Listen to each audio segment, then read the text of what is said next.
Bab 2. Pohon Pengetahuan.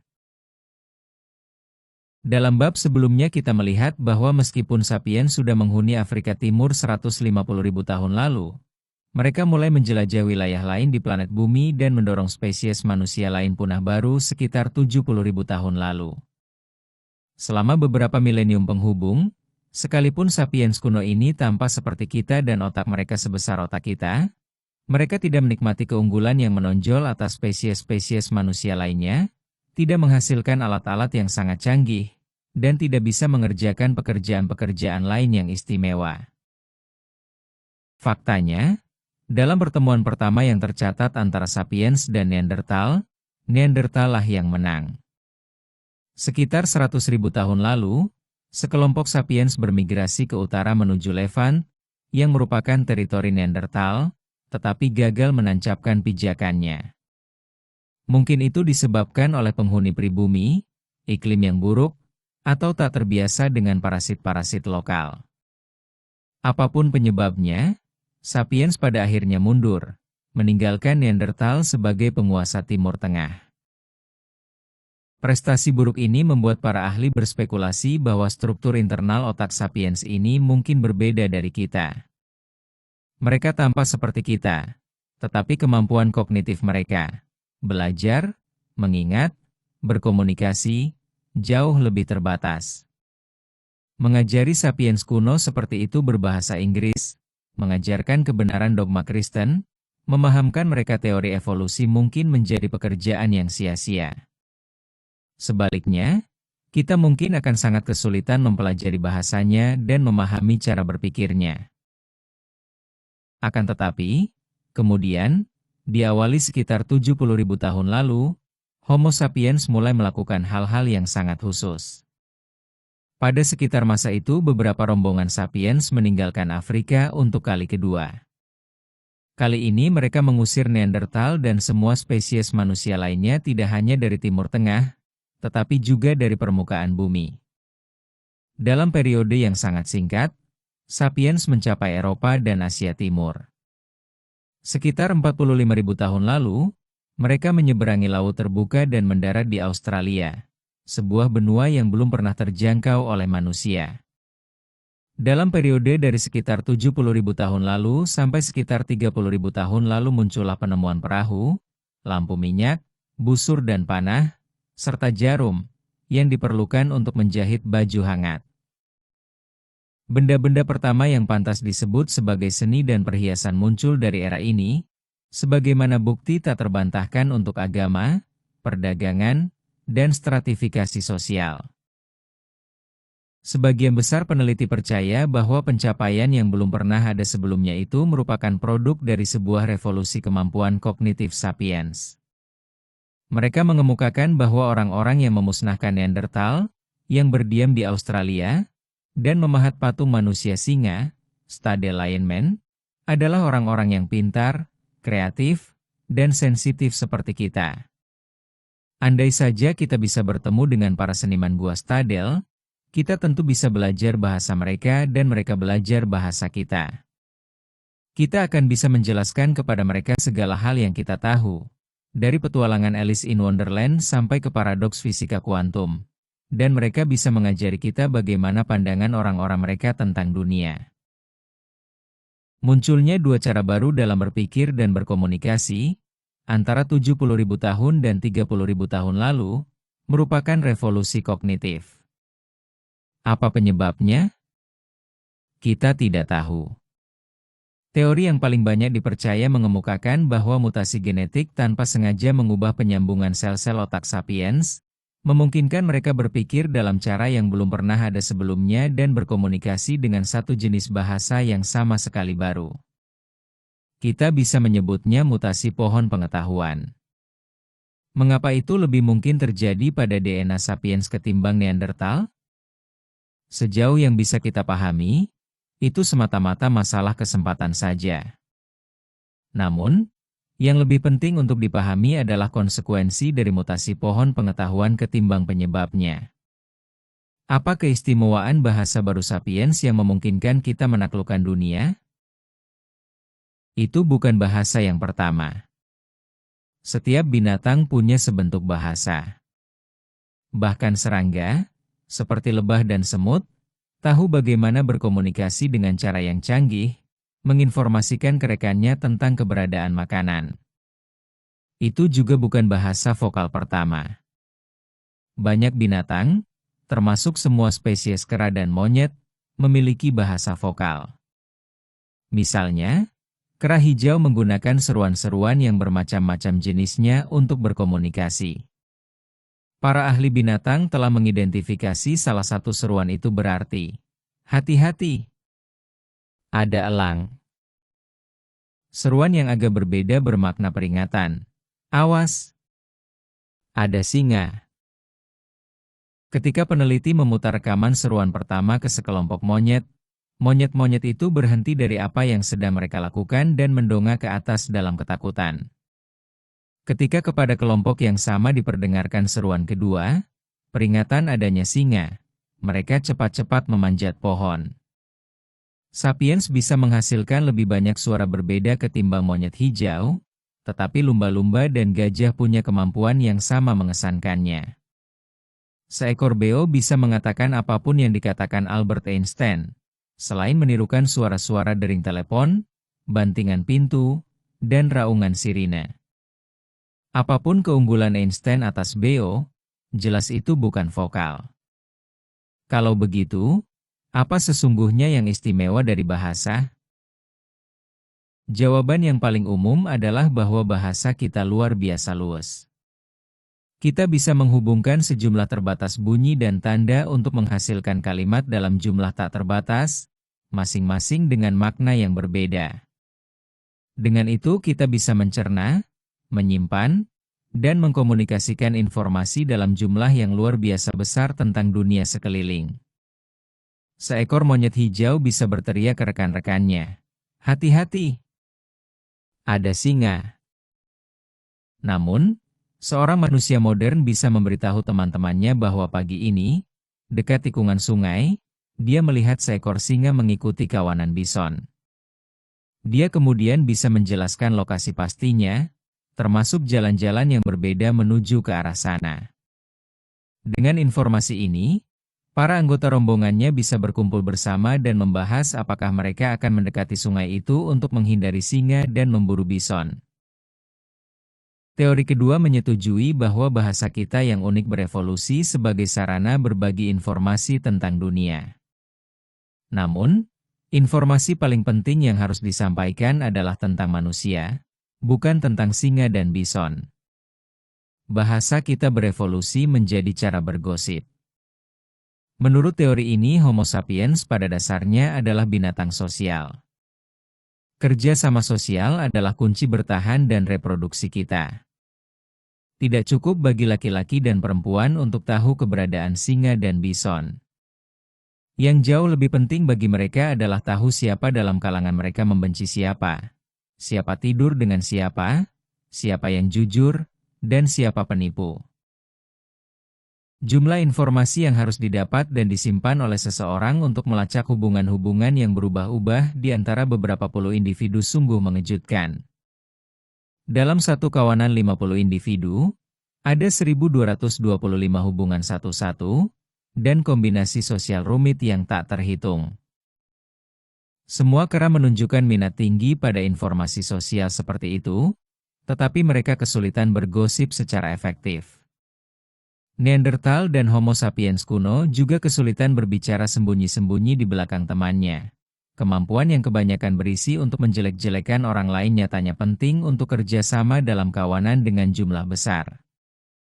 Keterampilan linguistik yang didapat sapiens modern sekitar 70 milenium lalu memungkinkan mereka bergosip selama berjam-jam. Informasi terpercaya tentang siapa yang bisa dipercaya berarti bahwa kawanan-kawanan kecil bisa membesar menjadi kelompok-kelompok besar, dan sapiens bisa mengembangkan jenis kerjasama yang lebih ketat dan lebih canggih. Teori gosip mungkin terdengar seperti lelucon, tetapi sejumlah studi mendukungnya. Bahkan, kini mayoritas besar komunikasi manusia, entah itu dalam bentuk surel, percakapan telepon, atau kolom surat kabar, adalah gosip. Gosip muncul pada kita begitu alamiah sehingga tampak seakan-akan bahasa kita berevolusi untuk tujuan ini. Apakah Anda mengira para profesor sejarah berbincang tentang alasan Perang Dunia Pertama ketika bertemu untuk makan siang? Atau bahwa para ahli fisika nuklir menghabiskan waktu rehat minum kopi mereka dalam konferensi saintifik untuk membicarakan tentang partikel-partikel atom? Terkadang ya. Namun, lebih sering, mereka bergosip tentang profesor yang memergoki suaminya berselingkuh, pertengkaran antara ketua jurusan dan dekan, atau rumor-rumor bahwa seorang kolega menggunakan dana riset untuk membeli Lexus. Gosip biasanya fokus pada kesalahan. Para pecinta rumor adalah pilar keempat asli, yakni para jurnalis yang menginformasikan kepada masyarakat tentang, dan karena itu melindungi masyarakat dari, penipuan dan para pembonceng. Sangat mungkin, teori gosip dan teori ada singa dekat sungai keduanya valid. Namun, ciri unik sejati dari bahasa kita bukanlah kemampuannya meneruskan informasi tentang manusia dan singa, melainkan kemampuannya meneruskan informasi tentang hal-hal yang tidak tampak sama sekali. Sejauh yang kita tahu, hanya sapiens yang bisa berbicara tentang segala jenis entitas yang belum mereka lihat, sentuh, atau endus. Legenda, mitos, Tuhan, dan agama muncul kali pertama dengan kehadiran revolusi kognitif. Banyak binatang dan spesies manusia sebelumnya bisa mengatakan, hati-hati, ada singa. Berkat revolusi kognitif, Homo sapiens memperoleh kemampuan untuk mengatakan, singa adalah penjaga arwah suku kita. Kemampuan untuk berbicara tentang fiksi ini adalah ciri yang paling unik dari bahasa sapiens. Relatif mudah untuk menyepakati bahwa hanya Homo sapiens yang bisa berbicara tentang hal-hal yang benar-benar tidak nyata, dan meyakini 6 hal mustahil sebelum sarapan. Anda tidak bisa meyakinkan seekor monyet untuk memberimu sebuah pisang dengan menjanjikan pisang dalam jumlah tak terbatas setelah kematian di surga monyet. Namun, mengapa itu penting? Bagaimanapun, fiksi bisa menjadi penyesatan dan pengasingan yang berbahaya. Orang yang pergi ke hutan untuk mencari peri dan kuda terbang tampaknya akan punya peluang lebih kecil untuk bertahan ketimbang orang-orang yang pergi untuk mencari jamur dan rusa. Dan, jika Anda menghabiskan waktu selama berjam-jam untuk berdoa pada arwah penjaga yang tidak nyata, apakah Anda membuang-buang waktu percuma? Waktu yang lebih baik digunakan untuk mencari makan, berkelahi, dan berzina? Akan tetapi, fiksi memungkinkan kita bukan hanya membayangkan sesuatu, melainkan juga melakukannya secara kolektif. Kita bisa mengabaikan mitos umum seperti kisah penciptaan dalam kitab suci, mitos masa impian penduduk aborigin Australia, dan mitos nasionalis tentang negara-negara modern. Mitos semacam itu memberi sapiens kemampuan yang belum ada sebelumnya untuk bekerja sama secara fleksibel dalam jumlah yang besar. Semut dan lebah juga mampu bekerja sama dalam jumlah besar, tetapi mereka melakukannya dalam cara yang sangat kaku dan hanya dengan kerabat terdekatnya. Serigala dan simpanse bekerja sama jauh lebih fleksibel ketimbang semut, tetapi mereka melakukannya hanya dengan individu dalam jumlah kecil yang mereka kenal sangat akrab. Sapiens bisa bekerja sama dalam cara yang jauh lebih fleksibel secara ekstrim dengan orang asing dalam jumlah tak terbatas. Itulah mengapa sapiens menguasai dunia, sementara semut makan sisa-sisa kita, dan simpanse terkunci di kebun-kebun binatang dan laboratorium riset. Legenda Pesho. Sepupu kita simpanse biasanya hidup dalam kawanan-kawanan kecil berisi beberapa puluh individu. Mereka membentuk pertemanan dekat, berburu bersama, dan berjuang bahu-membahu melawan babon, ceetah, dan simpanse-simpanse musuh. Struktur sosial mereka cenderung hierarkis. Anggota dominan, yang hampir selalu jantan, biasa disebut jantan alfa. Pejantan-pejantan lain dan para betinanya tunduk kepada jantan alfa dengan merunduk di hadapannya sambil mengeluarkan suara-suara dengkur, tak ubahnya manusia yang membungkuk di hadapan seorang raja. Jantan alfa berjuang keras untuk mempertahankan harmoni sosial dalam kawanannya. Ketika dua individu berkelahi, ia akan mengintervensi dan menghentikan tindak kekerasan. Tanpa ampun, ia mungkin memonopoli secara istimewa makanan idaman dan mencegah pejantan kelas bawah mengencani betina. Ketika dua pejantan berkelahi untuk posisi alfa, mereka biasanya melakukannya dengan membentuk koalisi pendukung yang besar, baik jantan maupun betina, dari dalam kelompoknya. Ikatan di antara anggota-anggota koalisi didasarkan pada kontak kesehariannya, pelukan, sentuhan ciuman, pembersihan tubuh, dan dukungan timbal balik. Sebagaimana manusia, politisi dalam kampanye pemilihan umum berkeliling untuk berjabat tangan dan mencium bayi, begitu pula simpanse yang berminat menduduki posisi puncak menghabiskan banyak waktu untuk memeluk, menepuk punggung, dan mencium bayi simpanse. Jantan alfa yang menang biasanya bukan karena kuat secara fisik, melainkan karena ia memimpin koalisi yang besar dan stabil. Koalisi memainkan peran penting tidak hanya selama perebutan posisi alfa, tetapi juga dalam hampir seluruh aktivitas sehari-hari.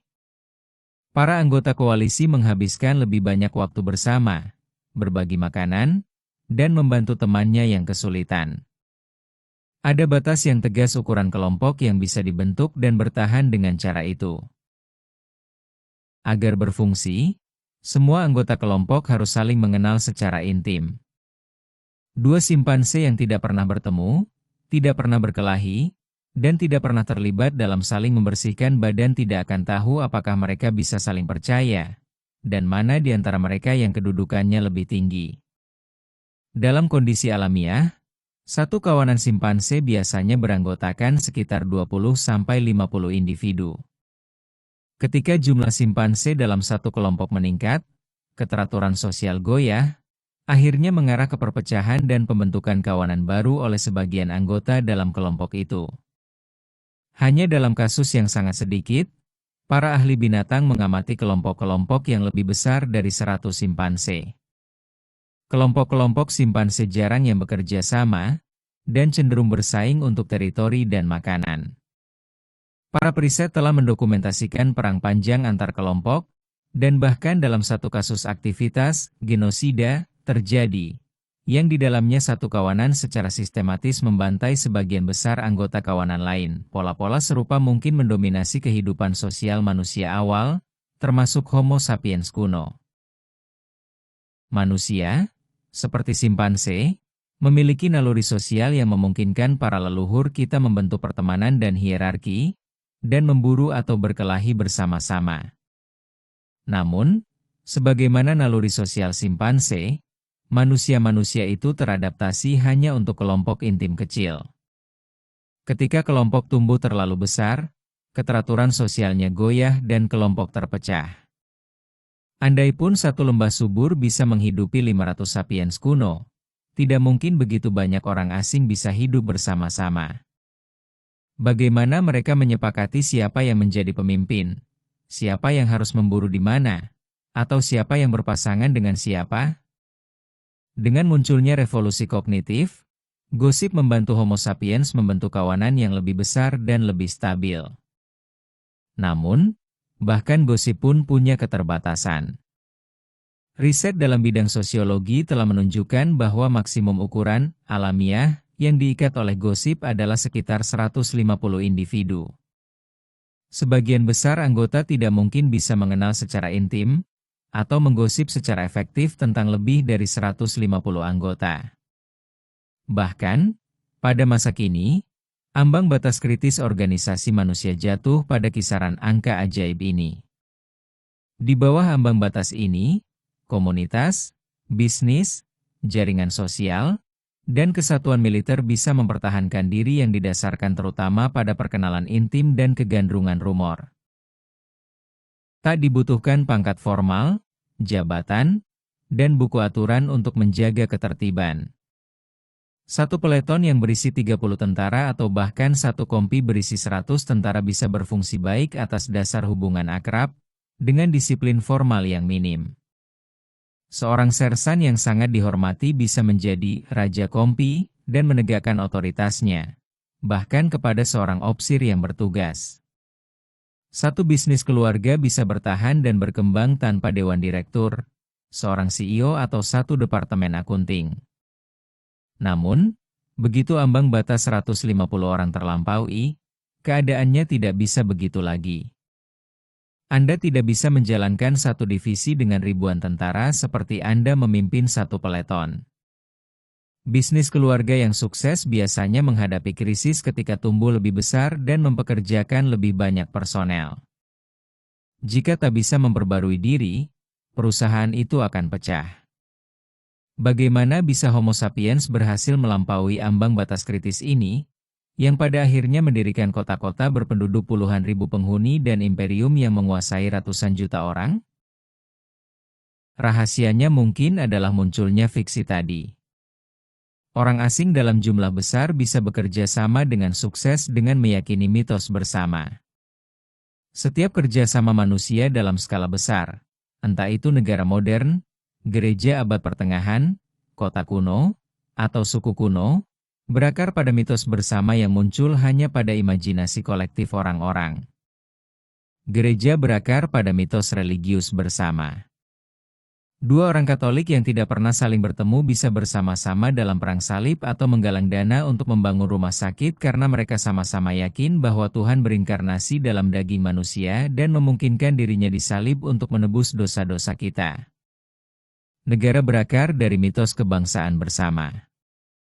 Dua orang Serbia yang tidak saling bertemu mempertaruhkan nyawa untuk saling menyelamatkan karena keduanya yakin akan keberadaan negara Serbia, tanah air Serbia, dan bandara Serbia. Sistem pengadilan berakar dari mitos hukum bersama. Dua pengacara yang tidak pernah saling bertemu bisa menyatukan upaya membela orang yang benar-benar asing karena mereka percaya pada eksistensi hukum, keadilan, hak-hak asasi manusia, dan uang yang dibayarkan sebagai upah. Meskipun demikian, hal-hal ini muncul di luar cerita-cerita yang ditemukan dan diceritakan orang ke orang lain. Tak ada Tuhan di alam semesta, tak ada negara, tak ada uang, tak ada hak asasi manusia, tak ada hukum, tak ada keadilan di luar imajinasi umum makhluk manusia. Orang dengan mudah memahami bahwa manusia, primitif, merekatkan keteraturan sosial dengan meyakini adanya hantu dan arwah, dan berkumpul setiap bulan purnama untuk menari bersama di sekitar api unggun. Apa yang tak bisa mereka apresiasi adalah bahwa institusi-institusi modern kita berfungsi benar-benar atas dasar yang sama. Ambil contoh, dunia korporasi bisnis. Orang-orang bisnis modern dan para pengacara sesungguhnya adalah dukun-dukun hebat. Perbedaan prinsip antara mereka dan suku pedalaman terasing adalah bahwa para pengacara modern menceritakan kisah yang jauh lebih aneh. Legenda Peugeot memberi kita contoh yang bagus. Sebuah ikon yang agak mirip manusia singa stadel muncul pada masa kini di mobil, truk, dan sepeda motor dari Paris sampai Sydney. Itulah hiasan kap yang menghiasi kendaraan buatan Peugeot, salah satu pabrikan mobil tertua dan terbesar di Eropa. Peugeot bermula dari sebuah bisnis keluarga kecil di desa Valentigne, hanya sekitar 300 km dari Stadel. Kini perusahaan itu mempekerjakan sekitar 200.000 orang di seluruh dunia, sebagian besar adalah orang-orang yang asing satu sama lain. Orang-orang asing itu bekerja sama begitu efektif sehingga pada 2008 Peugeot bisa memproduksi lebih dari 1,5 juta kendaraan, menghasilkan pendapatan sekitar 55 miliar euro. Dengan cara bagaimana kita bisa mengatakan bahwa Peugeot sah, nama resmi perusahaan itu, mampu eksis? Ada banyak kendaraan Peugeot, memang, tetapi itu semua bukanlah perusahaannya. Sekalipun jika setiap kendaraan Peugeot di dunia secara bersamaan dirongsokkan dan dijual sebagai besi tua, Peugeot sah tidak akan hilang. Ia akan terus memproduksi mobil baru dan menerbitkan laporan tahunan. Perusahaan itu memiliki pabrik-pabrik, mesin-mesin, dan rumah-rumah pamer, serta mempekerjakan pegawai-pegawai mekanik, akuntan, dan sekretaris, tetapi semua itu bersama-sama bukan pembentuk Peugeot. Sebuah bencana mungkin membunuh setiap pegawai Peugeot, dan kemudian menghancurkan semua jalur perakitan dan kantor-kantor eksekutifnya. Sekalipun dalam keadaan seperti itu, perusahaan bisa meminjam uang, mempekerjakan pegawai-pegawai baru, membangun pabrik-pabrik baru, tetapi tetap itu bukan merupakan perusahaannya. Semua manajer bisa saja dipecat dan seluruh sahamnya dijual, tetapi perusahaan itu tetap akan utuh. Ini tidak berarti bahwa pesyosa kebal atau tak bisa mati. Jika seorang hakim memutuskan pembubaran perusahaan, pabrik-pabriknya akan tetap berdiri dan para pekerja, akuntan-akuntan, para manajer, dan para pemegang sahamnya akan tetap hidup, tetapi pesyosa akan lenyap seketika. Singkatnya, pesyosa tampaknya tidak memiliki koneksi esensial dengan dunia fisik. Apakah ia benar-benar ada? Pesyo adalah isapan jempol dari imajinasi kolektif kita. Para pengacara menyebut ini sebagai fiksi legal. Ia tidak bisa ditunjuk bukan barang fisik. Namun, ia ada sebagai entitas legal. Seperti halnya Anda dan saya, ia diikat oleh hukum negara-negara tempat ia beroperasi. Ia bisa membuka rekening bank dan memiliki properti. Ia membayar pajak, dan ia bisa dituntut dan bahkan diadili terpisah dari orang manapun yang memiliki atau bekerja untuknya. Pesyo milik sebuah genre fiksi legal khusus yang disebut perusahaan liabilitas terbatas. Ide di balik perusahaan-perusahaan seperti itu merupakan sebagian dari penemuan paling asli manusia. Homo sapiens hidup selama beribu-ribu tahun tanpa itu. Sepanjang sebagian besar sejarah yang tercatat, properti hanya bisa dimiliki oleh daging dan darah manusia, jenis yang berdiri di atas dua kaki dan punya otak besar.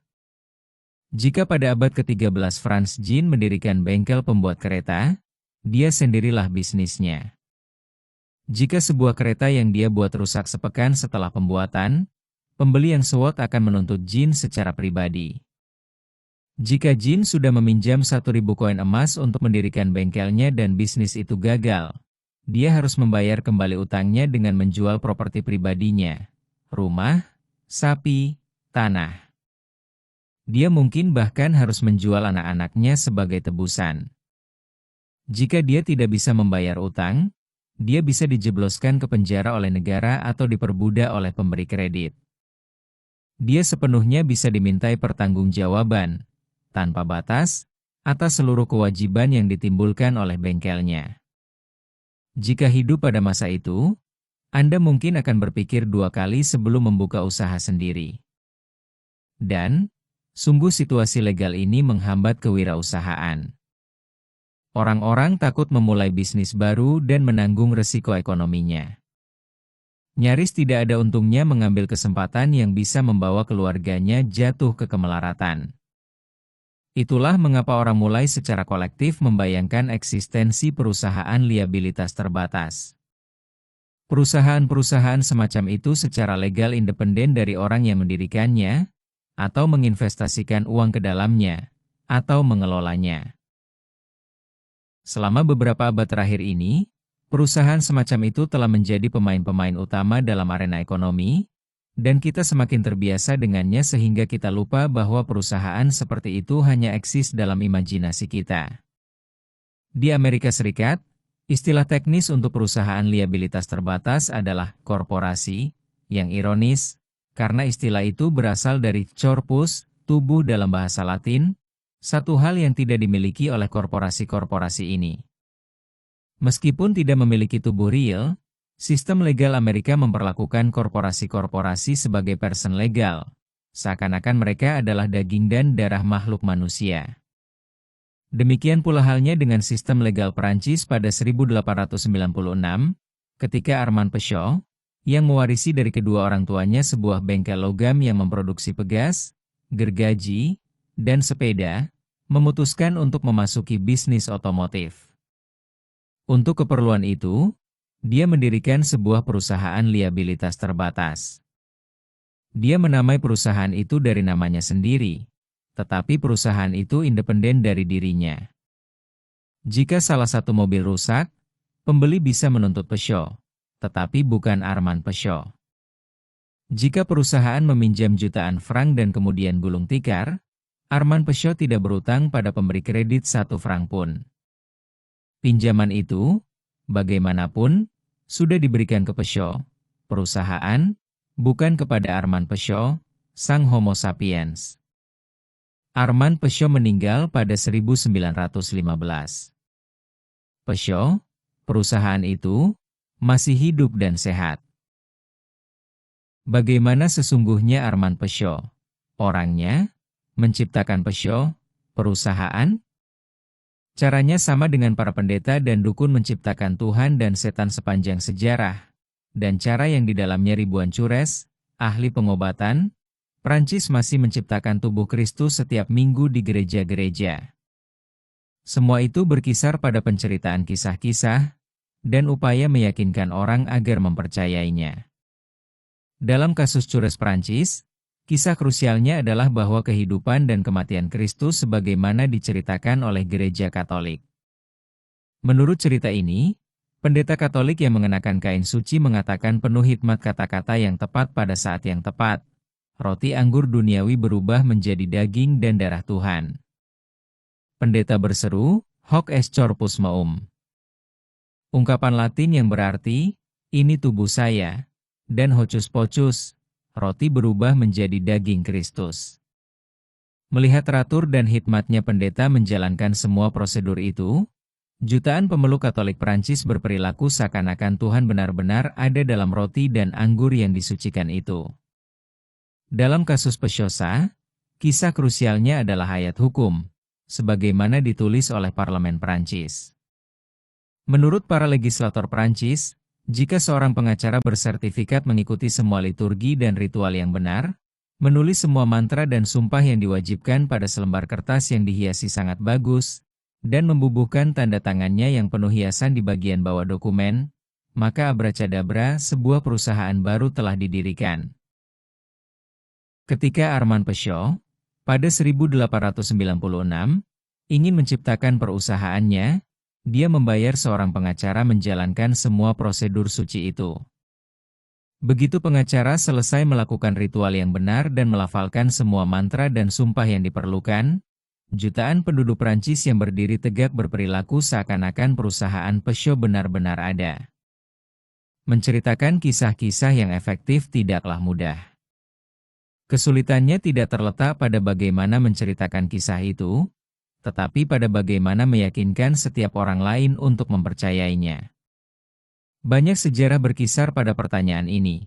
Bagaimana seseorang bisa meyakinkan jutaan orang untuk yakin pada kisah-kisah tertentu tentang Tuhan, negara, atau perusahaan liabilitas terbatas? Namun, ketika berhasil, kisah itu memberi Sapiens kekuatan besar, karena memungkinkan jutaan orang asing mau bekerja sama dan bekerja menuju tujuan bersama. Coba saja bayangkan betapa sulitnya menciptakan negara, gereja, atau sistem hukum jika kita hanya mampu bicara tentang hal-hal yang benar-benar ada, seperti sungai, pohon, dan singa. Selama bertahun-tahun orang-orang memintal jalinan cerita yang luar biasa rumit. Dalam jalinan itu, fiksi-fiksi seperti Peugeot tidak hanya ada, tetapi juga mengakumulasi kekuatan besar. Jenis hal yang diciptakan orang dalam jalinan kisah-kisah itu dikenal di kalangan akademisi sebagai fiksi, konstruk sosial, atau realitas yang dibayangkan. Sebuah realitas yang dibayangkan bukanlah kebohongan. Saya bohong kalau saya mengatakan ada seekor singa dekat sungai ketika saya tahu sepenuhnya bahwa tidak ada singa di sana. Tidak ada yang istimewa tentang kebohongan. Monyet hijau dan simpanse bisa berbohong. Seekor monyet hijau, misalnya, pernah diobservasi menyeru, "Awas! Ada singa," ketika tidak ada seekor pun singa di sekitarnya. Peringatan itu dengan mudah menakutkan seekor monyet yang baru saja menemukan sebuah pisang, meninggalkan pembohongnya mencuri rezeki itu untuk dirinya. Tak seperti kebohongan, realitas yang dibayangkan adalah sesuatu yang dipercaya setiap orang, dan sepanjang kepercayaan bersama itu ada, realitas yang dibayangkan mendatangkan kekuatan di dunia. Pematung gua Stadel mungkin saja secara jujur meyakini keberadaan arwah penjaga manusia singa itu. Sebagian dukun adalah penipu, tetapi sebagian besar secara jujur meyakini keberadaan Tuhan dan setan. Sebagian besar miliuner secara jujur percaya akan keberadaan uang dalam perusahaan liabilitas terbatas. Sebagian besar aktivis hak asasi manusia secara jujur meyakini adanya hak-hak asasi manusia. Tak seorang pun berbohong ketika, pada 2011, Perserikatan Bangsa-Bangsa, PBB, menuntut agar pemerintah Libya menghormati hak-hak asasi manusia warganya, sekalipun PBB, Libya, dan hak-hak asasi manusia semuanya adalah isapan jempol dari imajinasi kita yang subur. Sejak munculnya revolusi kognitif, sapiens dengan demikian hidup dalam realitas ganda. Di satu sisi, realitas objektif sungai, pohon, dan singa, dan di sisi lain, realitas yang dibayangkan tentang Tuhan, negara, dan korporasi. Seiring berjalannya waktu, realitas yang dibayangkan menjadi semakin kuat, sehingga kini sungai-sungai, pohon, dan singa yang bertahan bergantung pada kemurahan entitas yang dibayangkan seperti Tuhan, negara, dan korporasi. Memintas genom. Kemampuan untuk menciptakan realitas yang dibayangkan dengan kata-kata memungkinkan banyak orang asing bisa bekerja sama secara efektif. Namun, ia juga menghasilkan sesuatu yang lebih besar. Karena kerjasama manusia dalam skala besar didasarkan pada mitos, cara orang bekerja sama bisa diganti dengan mengganti mitosnya, dengan menceritakan kisah yang berbeda. Dalam keadaan yang tepat mitos bisa berubah sangat cepat. Pada 1789, populasi Prancis beralih dalam sekejap dari mempercayai mitos hak ilahiyah raja ke mempercayai mitos kedaulatan rakyat. Akibatnya, sejak munculnya revolusi kognitif, Homo sapiens bisa merevisi perilakunya dengan cepat sesuai kebutuhan yang berubah-ubah. Ini membuka jalur cepat evolusi kultural, memintas kemacetan-kemacetan lalu lintas evolusi genetika. Menyusuri jalur cepat ini, Homo sapiens segera jauh mengungguli semua spesies manusia dan binatang lain dalam hal kemampuan untuk bekerja sama. Perilaku binatang-binatang sosial lainnya sebagian besar ditentukan oleh gen mereka. DNA bukanlah otokrat. Perilaku binatang juga dipengaruhi faktor-faktor lingkungan dan kebiasaan-kebiasaan individu. Bagaimanapun, dalam satu lingkungan tertentu, binatang-binatang dari spesies yang sama cenderung berperilaku dengan cara yang sama. Perubahan-perubahan signifikan dalam perilaku sosial tidak bisa terjadi, pada umumnya, tanpa mutasi gen. Misalnya, simpanse-simpanse biasa memiliki kecenderungan genetik untuk hidup dalam kelompok-kelompok hierarkis yang dipimpin oleh seekor jantan alfa. Spesies yang terhubung dekat dengan simpanse, bonobo, biasanya hidup dalam kelompok-kelompok yang lebih egaliter, yang didominasi oleh aliansi-aliansi betina. Simpanse-simpanse betina biasa tidak bisa mengambil pelajaran dari kerabat mereka, bonobo, dan kemudian melancarkan revolusi feminis. Simpanse-simpanse jantan tidak bisa berkumpul dalam majelis konstitusi untuk menghapuskan kantor jantan alfa dan mendeklarasikan bahwa dari sini semua simpanse diperlakukan setara. Perubahan-perubahan dramatis dalam perilaku semacam itu hanya terjadi jika sesuatu berubah dalam DNA simpanse. Dengan alasan yang sama, manusia-manusia kuno tidak menginisiasi revolusi apapun. Sejauh yang bisa kita ceritakan, perubahan-perubahan pola-pola sosial, penemuan teknologi baru dan penempatan habitat-habitat asing menghasilkan mutasi-mutasi genetik dan tekanan lingkungan lebih dari inisiatif kultural. Itulah mengapa manusia butuh ratusan tahun untuk mencapai langkah ini. 2 juta tahun lalu, mutasi-mutasi gen menghasilkan munculnya spesies manusia baru yang disebut Homo erectus. Kemunculannya disertai perkembangan teknologi alat baru, yang kini dikenali sebagai ciri khas spesies ini. Selama Homo erectus tidak mengalami perubahan genetik lebih lanjut, Alat-alat batu kurang lebih tetap seperti sama, selama hampir 2 juta tahun. Secara kontras, sejak adanya revolusi kognitif, sapiens mampu mengubah perilaku mereka dengan cepat, meneruskan perilaku-perilaku baru ke generasi berikutnya tanpa perlu perubahan genetik maupun lingkungan.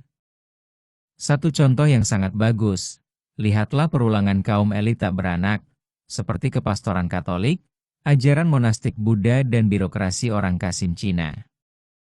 Eksistensi orang-orang elit semacam itu berlawanan dengan prinsip-prinsip paling fundamental dari seleksi alam karena para anggota dominan masyarakat itu secara sukarela meninggalkan peran sebagai ayah.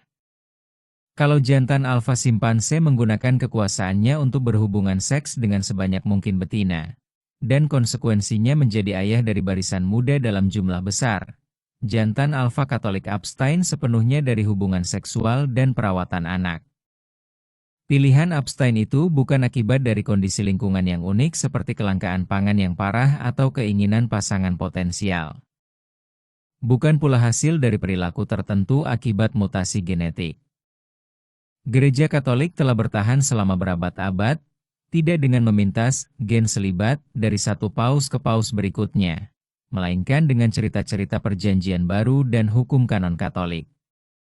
Dengan kata lain, sementara pola-pola perilaku manusia kuno bersifat tetap selama puluhan ribu tahun, sapiens bisa mentransformasi struktur-struktur sosial, sifat hubungan interpersonal, dan sejumlah besar perilaku lain hanya dalam waktu 1 atau 2 dekade. Bayangkan seorang warga Berlin, yang lahir pada 1900 dan hidup selama 100 tahun. Dia menghabiskan masa kanak-kanaknya dalam Imperium Hohenzollern-Wilhelm II. Tahun-tahun dewasanya berada di bawah Republik Weimar, rezim Terreich Nazi dan Jerman Timur Komunis, dan dia meninggal sebagai seorang warga Jerman bersatu yang demokratis. Dia berhasil menjadi bagian dari 5 sistem sosiopolitik yang berbeda walaupun DNA-nya tetap benar-benar sama. Inilah kunci dari sukses sapiens. Dalam perkelahian 1 lawan 1, seorang Neanderthal mungkin akan mengalahkan sapiens. Namun, dalam konflik ratusan orang, Neanderthal tidak akan mampu bertahan. Neanderthal bisa berbagi informasi tentang keberadaan singa, tetapi mereka mungkin tidak akan bisa menceritakan dan merevisi cerita tentang arwah suku. Tanpa kemampuan mengarang fiksi itu, Neanderthal tidak mampu bekerja sama secara efektif dalam jumlah besar, juga tidak mampu menyesuaikan perilaku sosial mereka dengan tantangan-tantangan yang berubah dengan cepat.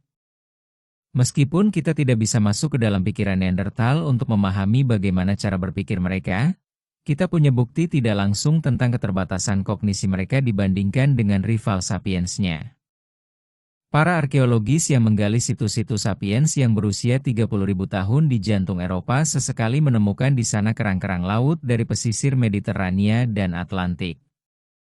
Kemungkinannya, kerang-kerang itu sampai ke pedalaman benua itu melalui perdagangan jarak jauh antara berbagai kawanan sapiens yang berbeda. Situs-situs Neanderthal tidak punya bukti perdagangan semacam itu. Setiap grup membuat alat-alat sendiri dari material lokal. Satu contoh lagi datang dari Pasifik Selatan. Kelompok-kelompok sapiens yang hidup di Pulau Irlandia Baru, sebelah utara Nugini, menggunakan kaca vulkanik yang disebut obsidian untuk membuat alat-alat tajam dan sangat kuat. Namun, Irlandia Baru tidak punya cadangan alam obsidian. Uji-uji laboratorium mengungkapkan bahwa obsidian yang mereka gunakan dibawa dari cadangan di Britania Baru, sebuah pulau 400 km jauhnya. Sebagian dari penghuni pulau-pulau ini pasti navigator ulung yang berdagang dari pulau ke pulau menempuh jarak yang jauh. Perdagangan mungkin tampak sebagai kegiatan yang sangat pragmatis, yang tak memerlukan dasar-dasar fiktif. Namun, faktanya tidak ada binatang selain sapiens yang terlibat dalam perdagangan, dan semua jaringan perdagangan sapiens yang tentangnya kita punya bukti terperinci didasarkan pada fiksi-fiksi. Perdagangan tidak bisa muncul tanpa kepercayaan, dan sangat sulit untuk mempercayai orang asing. Jaringan perdagangan global saat ini didasarkan pada kepercayaan kita pada entitas-entitas fiksional seperti dolar, Federal Reserve Bank, dan lambang-lambang korporasi. Ketika dua orang asing dalam masyarakat suku ingin berdagang, mereka akan membangun kepercayaan dengan memohon kepada Tuhan, leluhur mitos, atau binatang lambang yang sama. Jika sapiens kuno yang meyakini fiksi-fiksi semacam itu memperdagangkan kerang dan obsidian, maka masuk akal bahwa mereka juga bisa memperdagangkan informasi. Dan karena itu menciptakan jalinan pengetahuan yang lebih padat dan lebih luas ketimbang yang dimiliki Neanderthal dan manusia-manusia kuno lainnya. Teknik berburu memberikan ilustrasi perbedaan-perbedaan ini. Neanderthal biasanya berburu sendirian atau dalam kelompok-kelompok kecil. Sapiens, di sisi lain, mengembangkan teknik-teknik yang bertumpu pada kerja sama berpuluh-puluh individu, dan mungkin bahkan antar kawanan. Satu metode yang sangat efektif adalah mengepung seluruh kawanan binatang, seperti kuda liar, kemudian memburunya dalam ngarai yang sempit, yang dengan mudah menghabisinya secara massal. Jika semua berjalan seperti rencana, kawanan-kawanan manusia itu akan memanen bertonton daging, lemak, dan kulit binatang dalam upaya kolektif di satu sore saja, dan entah mengkonsumsi harta ini dalam pesta besar, atau mengeringkan, mengasapi atau, di area-area Arktik, membekukannya untuk dimakan lain waktu. Para arkeolog menemukan situs-situs di mana seluruh kawanan binatang dibantai setiap tahun dengan cara itu. Bahkan, ada situs-situs di mana pagar-pagar dan penghalang didirikan dalam rangka menciptakan perangkap artifisial dan lahan pembantaian. Kita mungkin berasumsi bahwa Neanderthal tidak senang melihat lahan perburuan tradisional mereka berubah menjadi lahan pembantaian yang dikuasai sapiens. Namun, jika kerusuhan meletus antara kedua spesies itu, nasib Neanderthal tidak terlalu lebih baik dari kuda-kuda liar. 50 Neanderthal yang bekerja sama dalam pola-pola tradisional yang statis bukanlah tandingan bagi 500 sapiens yang lincah dan inovatif. Dan, andaipun sapiens kalah di babak pertama, mereka bisa dengan cepat menemukan tipu daya yang memungkinkan mereka menang lain waktu. Sejarah dan biologi. Besarnya keragaman dari realitas yang dibayangkan yang ditemukan sapiens, dan keragaman pola-pola perilaku yang dihasilkannya, adalah komponen utama dari apa yang kita sebut budaya. Begitu muncul, budaya-budaya itu tak pernah berhenti berubah dan berkembang. Dan perubahan-perubahan yang tak terhentikan inilah yang kita sebut sejarah. Revolusi kognitif dengan demikian adalah titik di mana sejarah mendeklarasikan kemerdekaannya dari biologi. Sampai dengan revolusi kognitif, perbuatan-perbuatan semua spesies manusia berada dalam ranah biologi.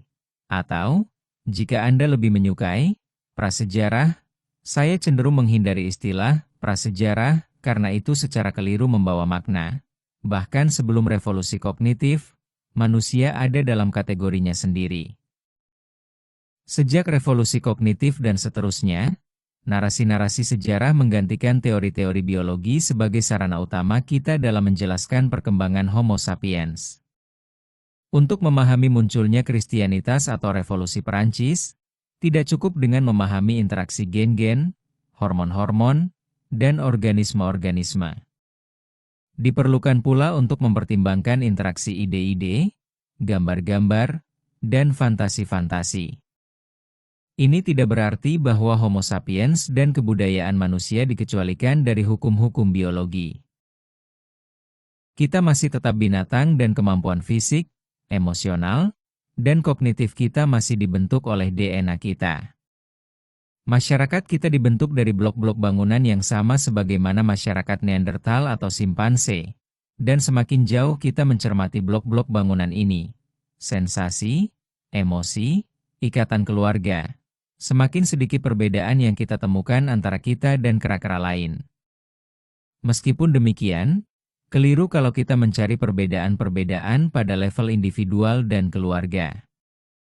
1 lawan 1, atau bahkan 10 lawan 10, kita secara mengejutkan serupa dengan simpanse. Perbedaan-perbedaan signifikan baru mulai muncul ketika kita melampaui ambang batas 150 individu. Dan ketika kita mencapai 1.000 sampai 2.000 individu, Perbedaan-perbedaan itu mencengangkan. Jika Anda mengumpulkan ribuan simpanse di lapangan Tiananmen, Wall Street, Vatikan, atau markas besar PBB, hasilnya akan semrawut. Bandingannya, sapiens bisa berkumpul secara rutin dalam jumlah ribuan di tempat-tempat semacam itu. Bersama-sama, mereka menciptakan pola-pola teratur, seperti jaringan perdagangan, perayaan massal, dan institusi-institusi politik, yang belum pernah mereka ciptakan secara terpisah. Perbedaan real antara kita dan simpanse adalah mitos pengikat yang merekatkan individu, keluarga, dan kelompok dalam jumlah besar. Perekat itu membuat kita ulung dalam penciptaan. Tentu saja, kita juga butuh keterampilan lain, seperti kemampuan untuk membuat dan menggunakan alat. Meskipun demikian, pembuatan alat adalah konsekuensi kecil kalau tidak digabungkan dengan kemampuan untuk bekerja sama dengan banyak orang lain. Bagaimana bisa kita sekarang memiliki misil antar benua dengan hulu ledak nuklir, sementara 30.000 tahun lalu kita hanya punya batang dengan mata pisau batu? Secara psikologis, tidak ada perbaikan signifikan dalam kapasitas kita dalam pembuatan alat selama 30.000 tahun terakhir. Albert Einstein jauh kurang tangkas tangannya dibandingkan dengan seorang manusia kuno pemburu penjelajah. Namun, kapasitas kita untuk bekerja sama dengan orang asing dalam jumlah besar membaik secara dramatis. Mata pisau batu kuno dibuat hanya dalam beberapa menit oleh satu orang, yang bergantung pada saran dan bantuan beberapa teman dekat. Produksi hulu ledak nuklir modern membutuhkan kerjasama jutaan orang asing di seluruh dunia. Dari pekerja yang menambang biji uranium di kedalaman bumi sampai ke para ahli fisika teoretis yang menulis rumus-rumus matematika panjang untuk menjelaskan interaksi partikel-partikel atom. Berikut ini adalah ringkasan hubungan antara biologi dan sejarah setelah revolusi kognitif. 1. Biologi membuat parameter-parameter dasar perilaku dan kapasitas Homo sapiens. Keseluruhan sejarah berlangsung dalam batasan-batasan arena biologis ini. 2. Meskipun demikian, area ini luar biasa besar, memungkinkan sapiens memainkan ragam permainan yang mencengangkan. Berkat kemampuan mereka dalam menemukan fiksi, sapiens bisa menciptakan permainan-permainan yang semakin rumit dan semakin rumit, yang berarti setiap generasi mengembangkan dan mengelaborasi lebih jauh. 3. Akibatnya, dalam rangka memahami bagaimana perilaku sapiens, kita harus menjelaskan evolusi sejarah tindakan-tindakan mereka. Merujuk hanya pada hambatan-hambatan biologi seperti penyiar radio olahraga yang, ketika meliput kejuaraan sepak bola Piala Dunia, menyampaikan kepada para pendengarnya penjelasan terperinci tentang lapangan permainan, bukan penjelasan tentang apa yang sedang dilakukan pemain. Permainan apa yang dilakukan leluhur abad batu kita dalam arena sejarah? Sejauh yang kita ketahui, orang-orang yang memahat patung manusia singa Stadel sekitar 30.000 tahun lalu memiliki kemampuan fisik, emosional, dan intelektual yang sama dengan yang kita miliki. Apa yang mereka lakukan ketika bangun di pagi hari? Apa yang mereka makan untuk sarapan dan makan siang? Seperti apa masyarakat mereka? Apakah mereka punya hubungan monogami? Apakah mereka melakukan upacara, punya aturan-aturan moral, melakukan kontes olahraga, dan ritual-ritual keagamaan? Apakah mereka berperang? Bab selanjutnya akan mengintip apa di balik tirai abad-abad yang menjelaskan seperti apa kehidupan dalam milenium-milenium pemisah antara revolusi kognitif dan revolusi pertanian.